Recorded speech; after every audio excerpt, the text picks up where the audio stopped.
पंढरपुरातील सर्वात मोठा भूखंड कधी झालंय आणि आपल्याला कधी कळलं हे ही 2018 मध्ये झालेलं आहे. आणि आता खरेदी केलेल्या असल्या की ट्रस्ट असल्यानंतर जागा खरेदी झालीच कशी असा देखील प्रश्न पडतोय. की ट्रस्टची प्रॉपर्टी असताना काही लोकांनी त्या ट्रस्टला स्वतःची प्रॉपर्टी समजून वारस नाव लावले आणि त्यातला काही भाग विकला सुद्धा. त्यामध्ये ते प्रतिष्ठित व्यक्ती नेमके कोण कोण आहेत हेही समजून ट्रस्ट बनवलं. त्या ट्रस्टला त्यांनी जुना सर्वे नंबर 229, नवीन सर्वे नंबर 452 घेतली होती त्यांचं रद्द करून आपल्यासारखं निकाल दिलेला आहे. दिलेलं आहे. हो. ते रद्द केली आहे का? हो केलेलं आहे. एक कोण कोण आहेत सर? वास्तविक पाहता लोक कोण कोण आहेत? 15 लोक आहेत. गोविंद महादेव पत्तेवार यामध्ये किंवा भुयाचा मारुतीचा मंदिराचा देखील समावेश असल्याचं तक्रार ही जमीन लाटण्यासाठी जी लोक आहेत यात जे मोठे मोठे म्हणजे प्रशिष्ट आहे, पण ह्यांना ही जमीन लाटायची होती. नमस्कार, मी भारत शिंदे, न्यूज इंडिया मराठीमध्ये आपलं स्वागत आहे. तर पंढरपुरातील सर्वात मोठा भूखंड लाटल्याचा किंवा विकल्याचा धक्कादायक घटना सामाजिक कार्यकर्त्यांनी उघडकीस आणलाय. धर्माधिकारी आयुक्त यांच्याकडे केलेल्या तक्रारी अर्जानुसार भूखंड आहे तो गोविंद महादेव पत्तेवार या ट्रस्टच्या नावाने किंवा संस्थेच्या मालकीचं. सब रजिस्टर नुसार टाकळी येथील जुना सर्वे 452 या नंबर गटातील 4 हेक्टर 54 एवढी जागा. खरं तर ही जागा हस्तलिखित फक्त ट्रस्ट या नावाने असल्याचं शासकीय अधिकाऱ्यांकडून समजण्यात आलं. मात्र ही जागा गोविंद महादेव पत्तेवार यामध्ये किंवा भुयाचा मारुतीचा मंदिराचा देखील समावेश असल्याचं तक्रार अर्जामध्ये नमूद करण्यात आलं आहे. मात्र ही जागा आता पंढरपुरातील एका काही प्रतिष्ठित व्यक्तींच्या नावे झाले आहेत. प्रश्न असा पडतो की ट्रस्ट असल्यानंतर जागा खरेदी झालीच कशी असा देखील प्रश्न पडतोय. मग यामध्ये ट्रस्ट असलेल्या विश्वस्तांची भुयाच्या मारुती मंदिरांच्या भाविकांची फसवणूक झाली का असा देखील प्रश्न पडतो. या ट्रस्ट मध्ये असलेल्या व्यक्तींवर फौजदारी गुन्हा दाखल करण्याची मागणी देखील सामाजिक कार्यकर्त्यांनी केली आहे. आता माझ्यासोबत तेच सामाजिक कार्यकर्ते आहेत ज्यांनी हे प्रकरण उघडकीस आणलं गेलं.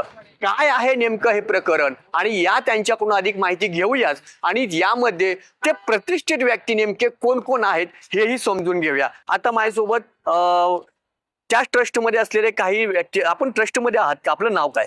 नमस्कार, मी राहुल उत्तम कौलवार. मी राहणार जुनीपेठ. सध्या माझा पत्ता सावरकर नगर मध्ये आहे. मी भुयाच्या मारुतीच्या समोरच राहिला आहे होतो. सदर भुयाच्या मारुतीच्या शेजारी. आता हे भुयाचं मारुती किती वर्षापासून आहे मंदिर? हे खूप जुनं, पुरातन जुनं, अगदी जुनं. त्याच्या शेजारीच आमचे मामा म्हणून आम्ही त्यांना ओळखत होतो ते महादेव गोविंद पत्तेवार, गोविंद महादेव पत्तेवार हे तिथे राहायला होते. त्यांनी 1962 साली एक ट्रस्ट बनवलं. त्या ट्रस्टला त्यांनी जुना सर्वे नंबर 229, नवीन सर्वे नंबर 452 ही 11 एकर जागा आणि राहतं घर हे ट्रस्ट बनवलं. ही ट्रस्टची प्रॉपर्टी असताना काही लोकांनी त्या ट्रस्टला स्वतःची प्रॉपर्टी समजून वारस नाव लावले आणि त्यातला काही भाग विकला सुद्धा. ही आम्हाला समजताच आम्ही तक्रार अर्ज दिला. आणि तक्रार अर्जामध्ये आपण काय काय नमूद केलं गेलंय आणि कुठे कुठे आपण तक्रार या संदर्भात केल्या आहात? तक्रार अर्ज आम्ही सर्कल ऑफिसला एक दिला, तलाठी ऑफिसला एक दिला आणि धर्मादायुक्ताला एक दिला.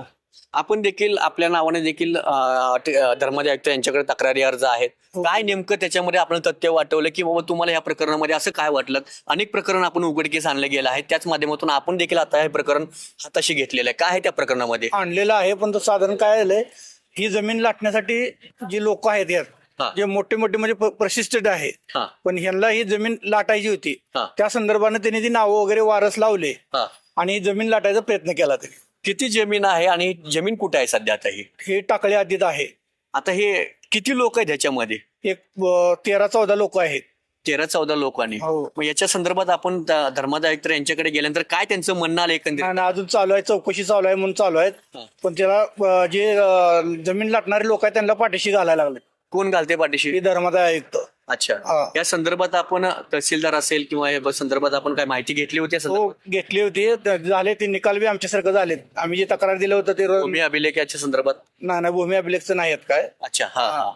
हे तहसीलदारचं जे आहे ते त्यांनी ही दिले आपल्याला, म्हणजे आमच्यासारखं निकाल दिलाय त्याचा. काय निकाल आहे, काय त्याच्यामध्ये काय निकाल आहे, उल्लेख काय त्याच्यामध्ये उल्लेख तिथे जी खरेदी घेतली होती त्यांचा रद्द करून आपल्यासारखा निकाल दिलेला आहे. दिलेला आहे? हो. ते रद्द केली आहे का? हो, केलेला आहे. एक कोण कोण आहेत सर, वास्तविक पाहता लोक कोण कोण आहेत? 15 लोक आहेत. ते लोक प्रतिष्ठित आहे, पण मोठी लोक आहेत. अच्छा, हा. मग नाव का घेत नाही आपण? नाव घ्यायच्या टायमाला घेऊ, काय अडचण नाही. हा. हा. अजून बाकीचे जरा थोडं अजून कागदपत्र वगैरे राहिलेले आहेत. हा. तिथलं निकाल झाल्यावर मग नाव ऑटोमॅटिक सगळी समोर येते. अच्छा, काय आता ही प्रशासन आता एकीकडे पाठीशी घाललं असा त्यांचा आरोप आहे. काय करायला पाहिजे आता प्रशासनाने नेमके? आता प्रशासनाने त्यांची वारस लावलेली नावं पहिल्यांदा कमी करावी. ट्रस्टची आहे ती जमीन ट्रस्टला द्यावी. ट्रस्ट असल्यानंतर जागा विकता विकताच येत नाही. पहिला मग हे तो- कसं घडला प्रकार? संबंधित अधिकारी तशी धरून हे सगळं केलेलं आहे. अच्छा, हा. कधी झालंय आणि आपल्याला कधी कळलं हे प्रकार? हे 2018 मध्ये झालेलं आहे. अच्छा. आणि आता खरेदी केलेल्या असल्यामुळे अधिकाऱ्यांकडे मागणी केली असता अधिकाऱ्यांचं काय उत्तर आलं याच्यामध्ये? परत तहसीलदारकडे आपण अधिकारी अर्ज घेत आहेत, हा. तारीख देत आहेत हा. आणि सर्कलने तर आता निकाल दिलेलाच आहे. आता धर्मादायकताच्या निकालाची आम्ही वाट पाहतोय. अच्छा, सर्कलनी काय निकाल दिला? सर्कलने आमची जी मागणी होती की त्यांची नोंद धरू नये, जी खरेदी खत झालंय हा. ती मागणी आमची मान्य केली. हा, हा. अच्छा, आमची मागणी मान्य केली की बाबा सदर जागेची नोंद आम्ही धरणार नाही. या प्रकरणामध्ये धर्मादाय आयुक्तांचे कुठेतरी पाठबळ घालते त्यांच्या अधिकाला वाटतं एकंदरीत. हो, त्यांना ती पाठीशी घालते, म्हणून तर आम्ही आता हे तुमच्या संदर्भात तुमच्याकडून आम्ही प्रशासित अशी करायला- माहिती मिळते की तत्काळ जे कोणी प्रतिष्ठित लोक आहेत त्यांच्यावरती, ज्यांच्या नावं झाले त्यांच्यावरती गुन्हे दाखल करा म्हणून असे धर्मादाय आयुक्तांनी पत्र दिले अशी देखील माहिती आहे. काय नेमकं? नाही, अजून चालू आहे त्यांचं प्रोसिजर, दिलं नाही ती द्यावं म्हणून तर आम्ही तुमच्याकडे आता ही तुमच्या मार्फत आता ही करायला लागलो ना. अच्छा, हा. एकीकडे तसं पाहिलं गेलं तर आता भुयाच्या मारुती मंदिराचा एवढा मोठ्या 452 गट नंबर मधील 4 एकर 54 एवढी जागा पंढरपुरातील काही नामवंत उद्योगपती असतील, प्रतिष्ठित व्यक्ती असतील, त्यांची नावे स्वतःच्या नावे करून घेतल्याचा धक्कादायक आरोप यांच्या माध्यमातून केला गेलाय. पाहूया ते प्रतिष्ठित व्यक्ती नेमकं कोण कोण आहेत याचा देखील तपास लागण्याची गरज आहे आणि त्यांच्यावर गुन्हे दाखल होईल का हे देखील आता धर्मादायुक्त यांच्याकडे ते, मग यांच्या म्हणण्यानुसार मग धर्मादायुक्त कुणीतरी पाठीशी घालतात का असा देखील प्रश्न पडतोय. पाहूया या प्रकरणामध्ये आणखी किती मोड घेणार आहे ते देखील पाहणे तेवढंच गरजेचं असणार आहे. आणि हे देखील सर्व पंढरपूरकरांना हे प्रकरण उघडकीस येणार आणि अल्पावधीत ते त्यांच्यावरती गुन्हे दाखल होणार का हे देखील पाहणं औत्सुक्याचं ठरणार आहे. कॅमेरामन अतुल सह भारत शिंदे, न्यूज इंडिया, पंढरपूर.